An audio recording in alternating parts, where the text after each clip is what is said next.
Ingatlah, kuduskanlah hari Sabat. Sabat itu dalam bahasa apapun itu Sabtu. Tapi kenapa saya ke gereja Minggu? Padahal dari Sabat jadi Sabtu, ulah Kaisar Konstantin.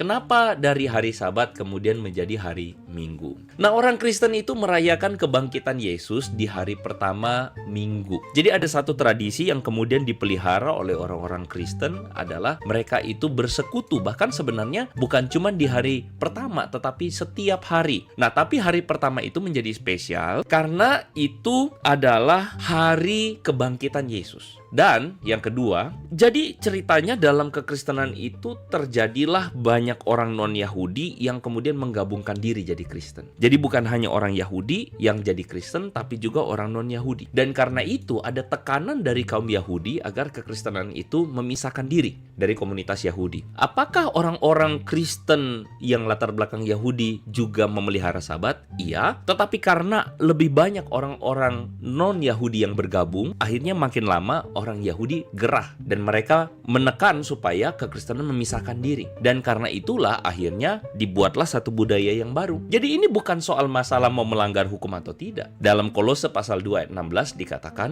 karena itu janganlah kamu biarkan orang menghukum kamu mengenai makanan dan minuman atau mengenai hari raya ataupun hari Sabat. Nah, jadi dari sini menjadi dasar orang Kristen itu tidak lagi perlu untuk kemudian memberikan atau memelihara hukum yang ketat mengatur tentang hari Sabat dan sebagainya. Misalnya dalam Roma pasal 12 ayat 1, ibadah yang sejati itu bukan soal hari, tetapi soal hati. Jadi buat orang non-Kristen, Anda lihat nih ajaran Kristen. Karena itu saudara-saudara, demi kemurahan Allah aku menasihatkan kamu supaya kamu mempersembahkan tubuhmu sebagai persembahan yang hidup, yang kudus dan yang berkenan kepada Tuhan. Itu adalah ibadahmu yang sejati. Jadi orang Kristen itu beribadahnya itu bukan soal hari, tapi soal hati. Betul, orang Kristen beribadah secara rutin dan resmi di hari Minggu. Tetapi di luar hari Minggu ada ibadah-ibadah yang lain. Kalau Anda tidak tahu, Anda kurang piknik. Kalau Anda tidak tahu, Anda mainnya kurang jauh. Ada saat teduh pribadi, ada doa malam, macam-macam. Orang Kristen punya ibadah dan ibadah itu bukan soal masalah hari, tapi soal masalah hati.